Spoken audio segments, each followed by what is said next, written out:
தற்போது கிடைத்துள்ள அண்மை செய்தி, மேட்டூர் அணைக்கான நீர்வரத்து வினாடிக்கு 35,000 கன அடியிலிருந்து 45,500 கன அடியாக தற்போது அதிகரித்திருக்கிறது. அணையிலிருந்து காவிரி ஆற்றில் வினாடிக்கு 35,500 கன அடி நீர் திறந்து விடப்பட்டிருக்கிறது. அதனை அண்மை செய்தியாக பார்த்து வருகிறோம். கூடுதல் விவரங்களை எமது செய்தியாளர் ரமேஷிடம் கேட்டு பெறலாம். வணக்கம் ரமேஷ், விவரங்களை பதிவு பண்ணலாம். வணக்கம் மோகனப்பிரியா. மேட்டூர் அணைக்கான நீர்வரத்து தொடர்ந்து நேற்று முதல் அதிகரித்து வருவதால் காவேரி ஆற்றில் வெள்ளப்பெருக்கு ஏற்பட்டுள்ளது. மேட்டூர் அணைக்கு நீர்வரத்து தற்பொழுது இன்று காலை 35,000 கன அடியிலிருந்து 45,500 கன அடியாக அதிகரித்துள்ளது.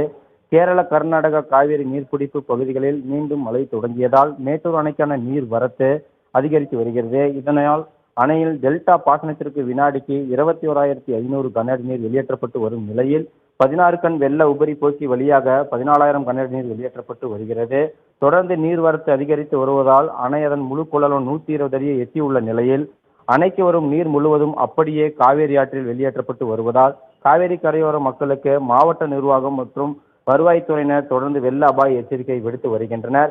இந்த நிலையில் காவேரி ஆற்றில் யாரும் குளிக்கவோ துணி துவைக்கவோ கூடாது என தொடர்ந்து வெள்ள அபாய எச்சரிக்கை விடுத்து வரும் நிலையில் அணையின் நீர் இருப்பு 94.12 TMC ஆகவும் கிழக்கு மேற்கு வாய்க்கால் பாசனத்திற்கு 500 கன நீர் வெளியேற்றப்பட்டு வருகிறது. மோகனப்பிரியா, கூடுதல் விவரங்களுக்கு நன்றி ரமேஷ்.